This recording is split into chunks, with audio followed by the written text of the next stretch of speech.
இடவளம் நேயர்களுக்கு வணக்கம். தொடர்ச்சியா Bigg Boss common man show நம்ம ரிவ்யூ பண்ணிட்டு இருக்கோம். நேற்றைக்கு நடந்த எபிசோட்ல நேற்றைக்கு வெளியான எபிசோட்ல என்ன நடந்துட்டு இருக்கு அப்படிங்கிறது பார்க்க போறோம். இன்னைக்கு வெளியாக எபிசோட்ல என்ன நடந்துட்டு இருக்கு அப்படிங்கிறது நம்ம பார்க்க போறோம். ஸோ நேற்றைக்கு சில பேருக்கு ரெட் ஸ்டார் கொடுத்துருக்காங்க. இன்னைக்கும் சிலருக்கு ரெட் ஸ்டார் கொடுத்துருக்காங்க. கிரீன் ஸ்டார் கொடுக்கப்பட்டிருக்கு. ஸோ இந்த ரெட் ஸ்டார் கிரீன் ஸ்டார் அதை தாண்டி டாஸ்க்குங்கிற பேர்ல அவங்க சில விஷயங்கள் செஞ்சுட்டு இருக்காங்க. அதெல்லாம் எப்படி இருக்கு, பார்க்கக்கூடிய நிலையில தான் இந்த பிக் பாஸ் காமன் ஷோ இருக்கா அப்படின்னு ஒரு கேள்வியும் எழுப்பக்கூடிய ஒரு வகையில தான் ஷோ ரன் ஆயிட்டு இருக்கு அப்படின்னு சொல்லலாம். ஸோ இதெல்லாம் நம்ம இன்னைக்கு டிஸ்கஸ் பண்ண போறோம். நான் ஒரு ஹரி சொன்ன இதை பத்தி தான் தெரிஞ்சுக்காக பிரியாவுக்கு தான். வணக்கம் ஹரீஷ். நல்ல வேளை நேத்து நம்ம பண்ணல. ஏன்னா நேத்து ப்ரோக்ராம் நான் அதுதான் நான் சொன்னேன், போர் அடிக்க போகுது ஹரீஷ பார்த்துட்டு செய்யலாம் அப்படின்னு. நேத்தி ப்ரோக்ராம் எனக்கு தெரியல சத்தியமா. 1 மணி நேரம் அந்த சேத்துல போய் புதஞ்சி எழுந்த காயின் எடுக்கிறது அது மட்டும் தான் பண்ணிட்டு இருந்தாங்க.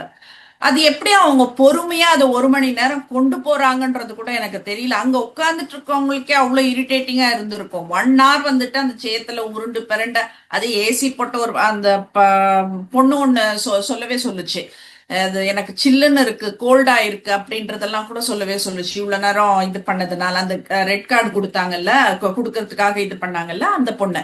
சோ நான் என்ன கேக்குறேன், 1 மணி நேரம் உங்களுக்கு அந்த அளவுக்கு மக்கள் வெட்டியா இருக்கீங்களா? இப்போ நீங்க எல்லாம் எடிட் பண்ணி கிறிஸ்பா போடணும்ன்றதுதான். நீங்க இதை எடிட் பண்ணியே எங்களுக்கு 1 மணி நேரம் கொடுத்துருக்கீங்க அப்படின்னா அங்க எவ்வளவு மணி நேரம் நடந்திருக்கோன்றது பாரு. நல்ல வேலை நம்ம நேத்து பண்ணல.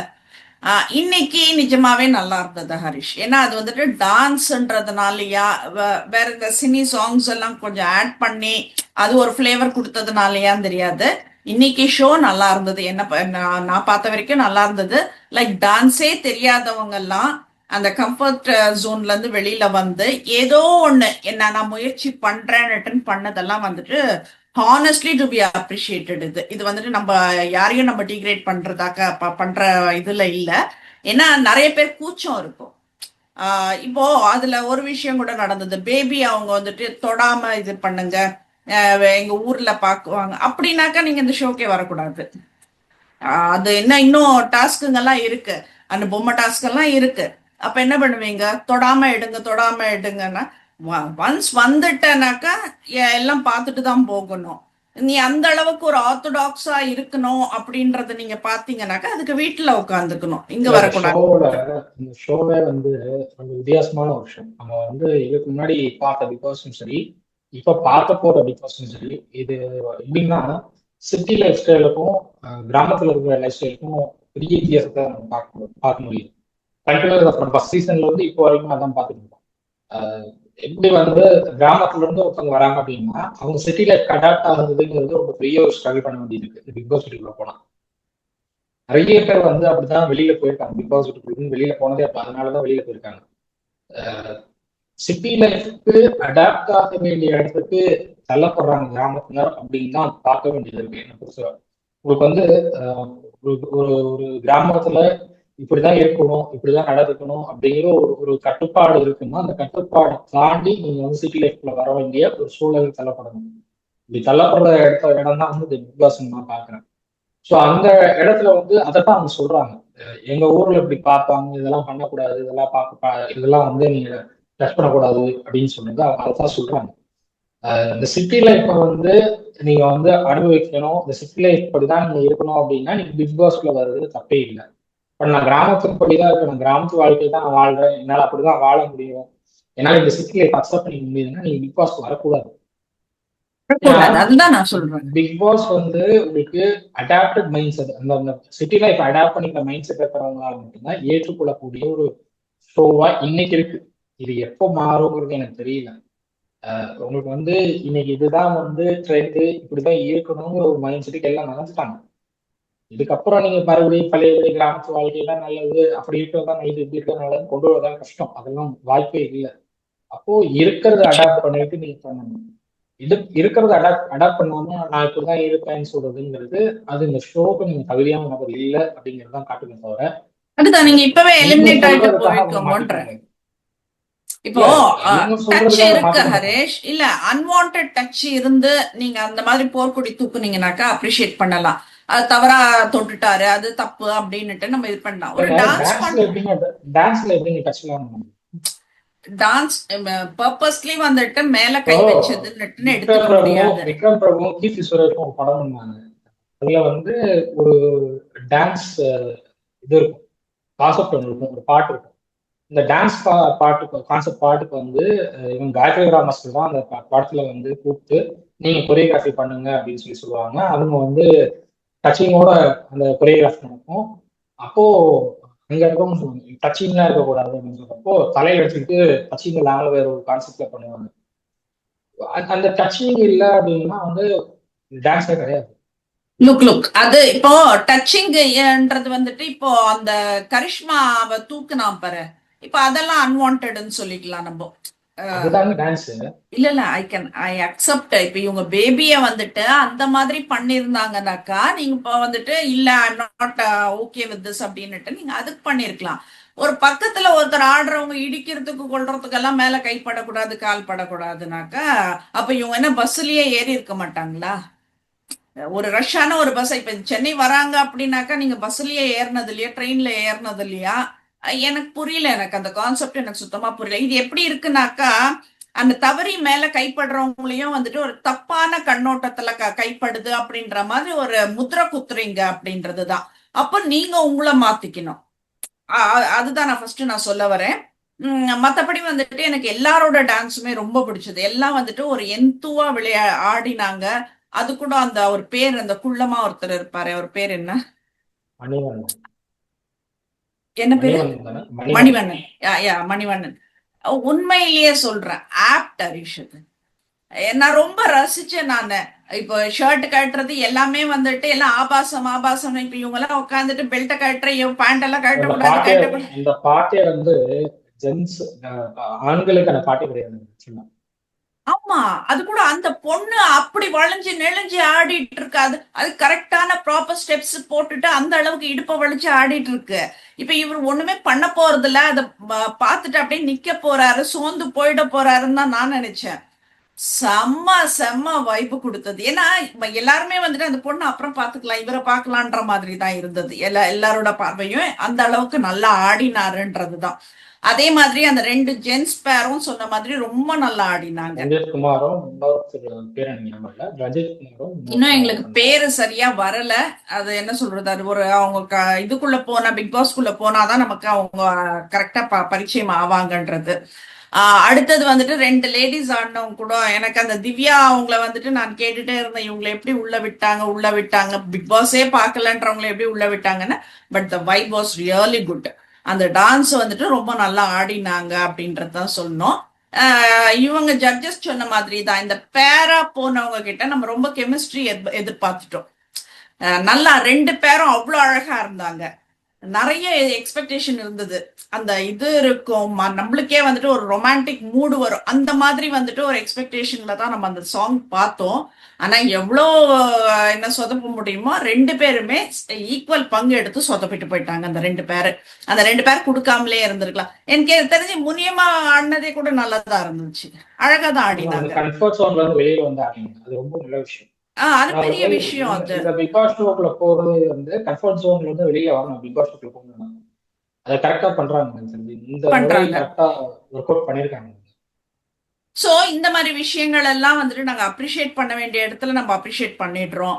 இல்ல இது நல்லா இல்லை. எனக்கு கரிஷ்மா வந்துட்டு ஒரு பிரைட்டான ஒரு பர்சன், அந்த ஒரு பர்சனாலிட்டியா தெரியுறாங்க. ஏன்னா நிறைய இன்புட்ஸ் கொடுக்குறாங்க. இது என்ன சொல்றது, ஒரு பிக் பாஸுக்கு செதுக்கி வச்ச பொண்ணு இதுதான் அப்படின்ற மாதிரி வந்துட்டு நிறைய இன்புட்ஸ் எல்லாம் கொடுக்குறாங்க. பட் என்ன பண்றாங்க, அந்த இன்புட்ஸ் கொடுத்தாக்க தன்னோட பேர் அந்த இடத்துல வரணும், நான் சொன்னது நீங்க செய்தீங்கன்ற மாதிரி வரணும்ன்றத எக்ஸ்பெக்ட் பண்றாங்க. இதுதான் வந்துட்டு ஒருத்தர் சொல்றாங்க, இல்ல அவங்க வந்துட்டு என் பேரு சொல்லுன்னுட்டுன்னு சொல்றாங்கன்னா, ஆமா அவங்க ஐடியா கொடுத்தவங்க வந்துட்டு இது என்னோட ஐடியா சொல்லு, நீங்க யாரும் சொல்லல அப்ப சொல்லுங்கன்னு கேட்கறதுல தப்பு கிடையாது. நம்மளே வாலண்டரியா வந்து இந்த ஐடியா நான் தான் கொடுத்தேன், என் பேரை சொல்லுன்னு சொல்றதுல ஒன்றும் தப்பு கிடையாது. ஏன்னா அவங்களோட எஃபர்ட் அது, அடுத்தவங்க எஃபர்ட்டை நம்ம திருடி இது பண்ண முடியாது. சோ எனக்கு அந்த கரிஷ்மா கிட்ட எனக்கு அந்த விஷயங்கள் எல்லாம் ரொம்ப பிடிச்சிருந்தது. அந்த பையனோடவே இருக்கிறதுனால இப்ப எல்லாருக்குமே வந்துட்டு அது ஏதோ ரெண்டு பேருக்குள்ள அப்படின்ற மாதிரி ஒரு இதுக்கு வந்திருப்பாங்க. அசம்ஷன்ஸ்க்கு இல்ல, அவங்க ஓப்பனாவே இது பண்றாங்க. சோ அந்த ஒரு மைண்ட் செட்டுக்கு வந்திருந்தாலும் கூட அந்த பொண்ணு சொல்றா, ஒரு வாட்டி தூக்குனாரு, எனக்கு கம்ஃபர்ட்டா இல்ல. சோ நான் ஸ்டார்டிங்ல வந்து சொல்லணும், அந்த ஸ்டார்டிங்ல சொல்லணும். இல்ல தெரியாது இல்ல, லைக் அது நம்ம தவறா பார்க்க கூடாது. இப்ப நீ சொல்லிட்ட, இல்லம்மா, இதுக்கு மேல அந்த பையன் அந்த ட்ரை இல்ல பண்ணக்கூடாது. இப்போ விஜய் டிவிலயே வந்து டான்ஸ் ஷோஸ் நடந்தது. எனக்கு தெரிஞ்சு இதுக்கு முன்னாடி டான்ஸ் ஷோஸ்லயே இது மாதிரி நிறைய கம்ப்ளைண்ட் வரும்போது மாஸ்டர்ஸ் சொல்லுவாங்க, இதை நீங்க வந்து டான்ஸ் ஆரம்பிக்கும் போதே சொல்லணும், எனக்கு என்ன இந்த மாதிரி நீங்க டச் பண்றது எனக்கு பிடிக்கல அப்படிங்கறத ஆரம்பிக்கும் போதே சொல்லணும்னா அதை அவாய்ட் பண்ணிருக்கலாம். பட் நீங்க அதெல்லாம் சொல்லாம எல்லாம் முடிஞ்சதுக்கு அப்புறம் நீங்க உங்ககிட்ட கருத்து கேட்கும் போது நீங்க சொல்றதுங்கிறது ஆஹ் அக்செப்டபிள் இல்லை அது அப்படின்னு. கூட வந்துட்டு உங்களை எல்லாரும் அவாய்ட் பண்ணி ரெட் ஜோன்ல நிக்க வைக்கிறப்ப நீங்க அந்த வார்த்தையை சொல்றீங்க. இன்னும் எத்தனை வாட்டி தூக்குவாரோன்ற அந்த ஒரு இதுலயே இருந்த ரெஸ்ட்லெஸ்ஸா இருந்தன்றது. சோ அது அக்செப்டட், நாட் அக்செப்டட். ரெண்டாவது, ஒரு டான்ஸ்க்கு நீங்க பண்றீங்க, ஒரு டான்ஸ் வந்து கொரியோகிராஃப் பண்ணி பண்றீங்க அப்படின்னா எல்லா ஸ்டெப்புக்கும் நீங்க வந்து ரெடியா இருக்கணும். ஆமா, சர்ப்ரைசிங் ஸ்டெப்ஸ் நிறைய இருக்கும் டான்ஸ்ல, அதுக்கெல்லாம் நீங்க ரெடியா இருக்கணும். ரெண்டாவது, கொரியோகிராஃப் இல்லாம பண்றது அப்படிங்கிறது இன்னொரு பெரிய ஒரு பிரச்சனை. ஏன்னா கொரியோகிராஃப்னா உங்களுக்கு வந்து இந்த ஸ்டெப்ஸை போட போறவங்களுக்கு தெரியும். தெரியும். இவங்க தனியா கொரியோகிராஃப் இல்லாம ஆடுறாங்க, இவங்க கொரியோகிராஃப் இல்லாம தனியா பண்றது, ஆடுறாங்க. ஆமா, கொரியோகிராஃப் இல்லாம பண்றது என்ன ஸ்டெப் எப்போ வரும்னு சொல்ல முடியும், யார் என்ன ஸ்டெப் எடுப்பாங்கன்னு சொல்ல முடியும். அதனாலதான் வந்து கொரியோகிராஃப் இருந்தால் இந்த இந்த எபிசோட் கொஞ்சம் பெட்டரா இருக்கும். கண்டிப்பா, கண்டிப்பா. சோ அந்த ஒரு எனக்கு வந்துட்டு இப்போ ஆன் த ஹோல் நான் பார்த்தது வரைக்கும் எனக்கு கரிஷ்மா கொஞ்சம் ஓகேவா இருக்கிற மாதிரி இருக்கு எல்லா விஷயத்திலயுமே. லைக் ஒரு பிரைட்டா இருக்கிறதாகட்டும், நிறைய ஐடியாஸ் இருக்கிறதாகட்டும், இன்புட்ஸ் கொடுக்கறதாகட்டும், அங்க கோஆப்ரேட் பண்றதாகட்டும், எல்லாமே வந்துட்டு எனக்கு கரிஷ்மா கிட்ட வந்துட்டு ஒரு இது இருக்கு, வைப் இருக்கு, அப்படி பாசிட்டிவ் வைப் இருக்கு அப்படின்றத நான் சொல்ல ஆசைப்படுறேன்.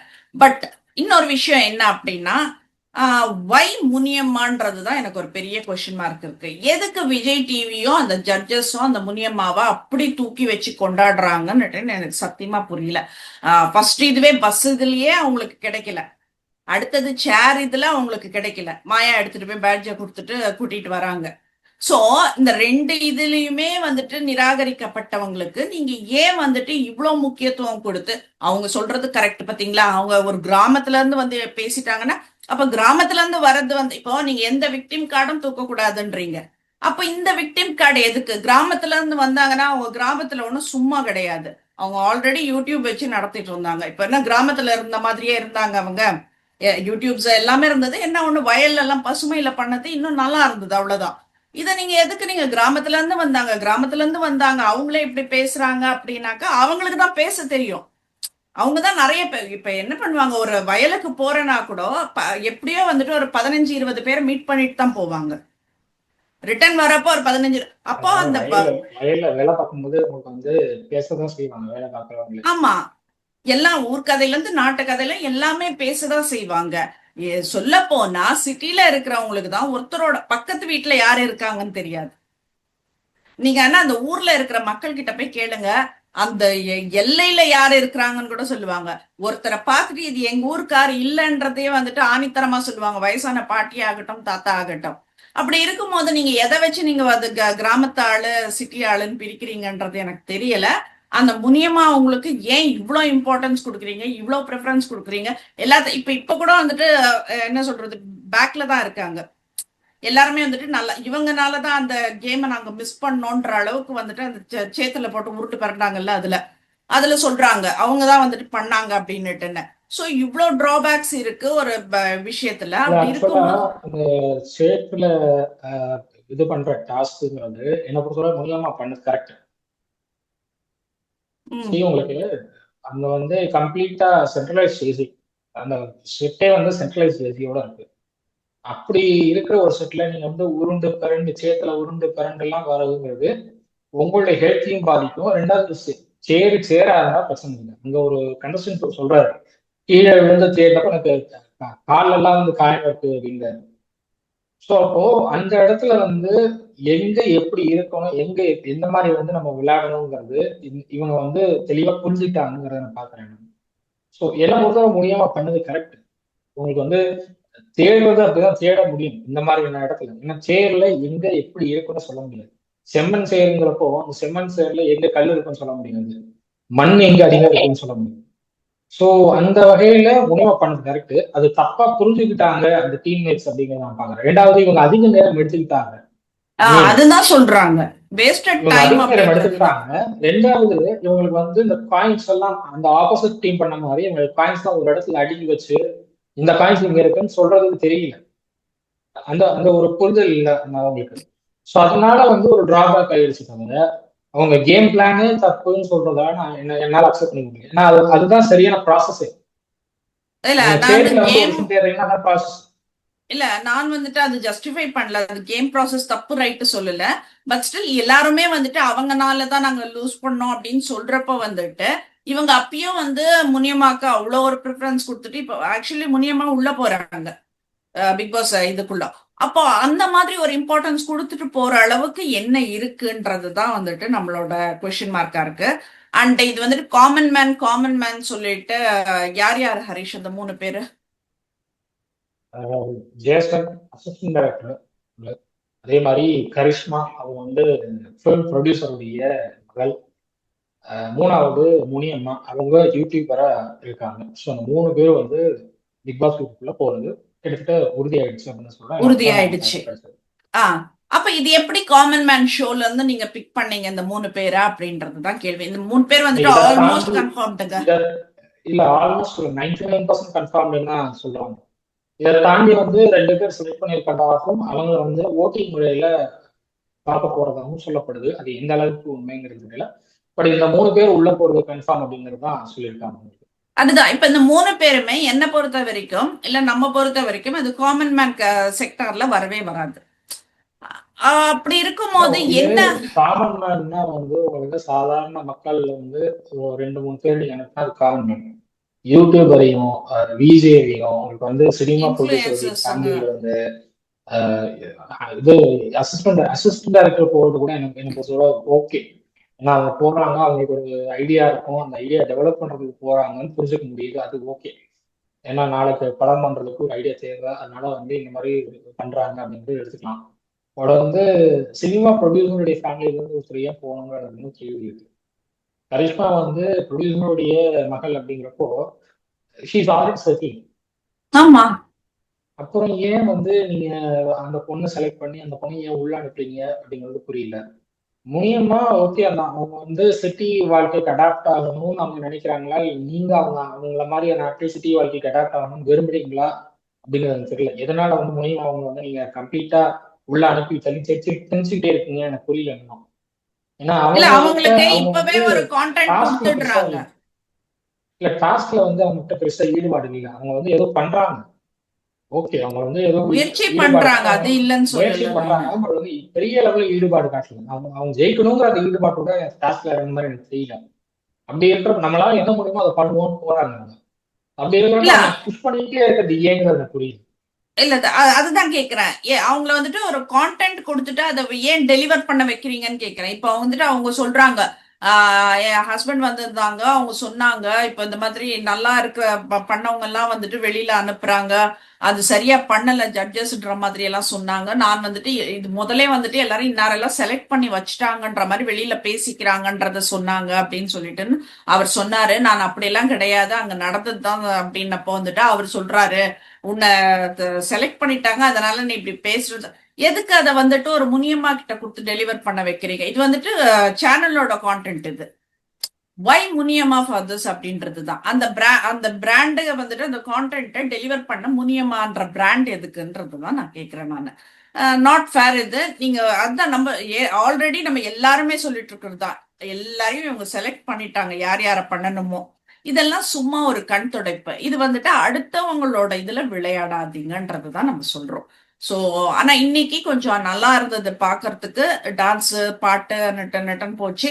ஆனா இந்த மக்கள் என்ன சொல்றது, ஒருத்தர் என்ன பண்றாங்களோ அதையே தான் பண்றாங்க. ஒரு ப்ராப்பர்ட்டி, எவ்வளோ ப்ராப்பர்ட்டி அங்க இருக்கு, எல்லாருமே அந்த ஃபர்ஸ்ட் அந்த பொண்ணு அந்த இது எடுத்தது, இந்த டிஸ்கோ ரிப்பன் எடுத்தது அதுதான் வச்சு பண்றாங்க. கூலர்ஸ் எடுக்கிறாங்க அதுதான் பண்றாங்க, ஜாக்கெட் எடுக்கிறாங்க, அது ஒருத்தர் பால் எடுத்தாங்க இன்னொருத்தர் பால்.